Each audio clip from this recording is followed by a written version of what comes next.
Bonjour pour cet épisode de Imotalk. Je suis avec Dalila de Gestis, qui est aussi la présidente de l'AMCOP, l'association marocaine de la copropriété.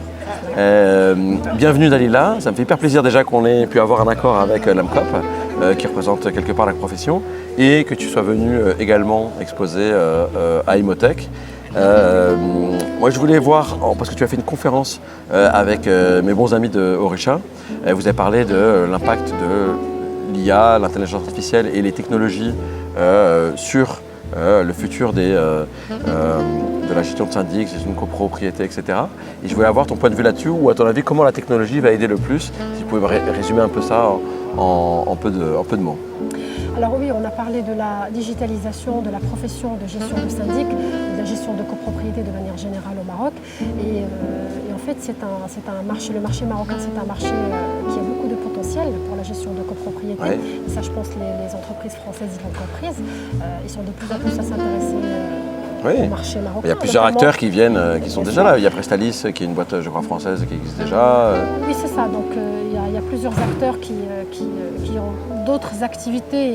Et c'est vrai que la gestion de syndic, c'est une activité génératrice d'activités pour les groupes. On s'intéresse, d'ailleurs, c'est ce qui se fait, par exemple, en France. On s'intéresse à la gestion de syndic. C'est pas forcément un métier où on marge beaucoup, c'est un métier où on marge peu parce qu'il y a énormément de back-office et de machines qui tournent pour pouvoir générer de marge. On ne marche pas assez en gestion de syndic, mais par contre, ce qui est intéressant dans la gestion de syndic, c'est tout ce qui est périphérique, c'est-à-dire quand on fait de la gestion de syndic, quand on est syndic d'un immeuble, d'une copropriété, eh bien on a toute la latitude et toute la légitimité pour pouvoir vendre tout ce qu'on veut, entre guillemets, à une résidence. Et ça, les startups, beaucoup de startups, je citerai Matera qui me passe par la tête, ou autres françaises qui ont compris ça. Et les sociétés de syndic, ils ont, si tu veux, ils cochent les 3 cases nécessaires pour une start-up qui réussit. Un modèle qui se reproduit, de la masse, de la data et la scalabilité. Donc de la data, on l'a. Quand on est syndic, on gère une résidence, on a la data. Donc on connaît nos consommateurs, entre guillemets, on connaît les foyers, donc on sait ce qui pourrait les intéresser. La scalabilité, parce qu'on peut mettre en place… pour déployer pour l'ensemble des lots qui sont… de services, c'est-à-dire quand on est une société de gestion de syndic, on met en place une application, on peut à travers l'application mettre en place un bouton marketplace, par exemple, qui va offrir des services et les copropriétaires apprécieront, iront vers ces services-là parce qu'ils passent à travers quelqu'un qu'ils connaissent. Donc on est j'avais même pas vu le lien même avec des portails immobiliers, mais il peut y avoir des choses avec les portails immobiliers. Bien sûr, parce que si tu veux louer ou si tu veux vendre ton bien, tu peux passer aussi directement via ton… Quand on a un copropriétaire qui met en location ou qui vend son bien, premier réflexe, il appelle le syndic. Je suis en train de vendre, si vous connaissez quelqu'un, dites-moi. Je suis en train de louer, si vous connaissez quelqu'un. D'ailleurs, sans aller très loin, le métier de syndic, à l'origine, en France, c'était des régisseurs. On parlait de régie avant de parler de société de syndic.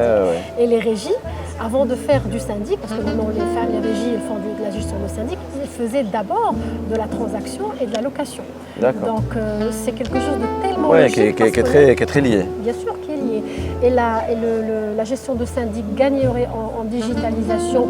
Elle doit le faire parce qu'on est dans un métier où on se doit réactivité, on se doit transparence, plus que jamais communication, parce qu'on est sur des copropriétaires avertis, on a une loi qui est relativement clairement rédigée, donc les gens arrivent à se renseigner, à comprendre comment ça se passe. Donc on ne peut plus se permettre d'être opaque ou de ne pas communiquer avec nos copropriétaires. Donc au final, toi, ce que je retiens de tout ça, c'est que la digitalisation, ça va apporter de la transparence, de la fluidité, de la scalabilité, et après l'interconnexion avec d'autres plateformes. J'avais pas vu le truc, mais par exemple avec des plateformes comme Mubawab, etc. Oui, ça peut être en marque blanche ou ça peut être en propre, oui, bien sûr.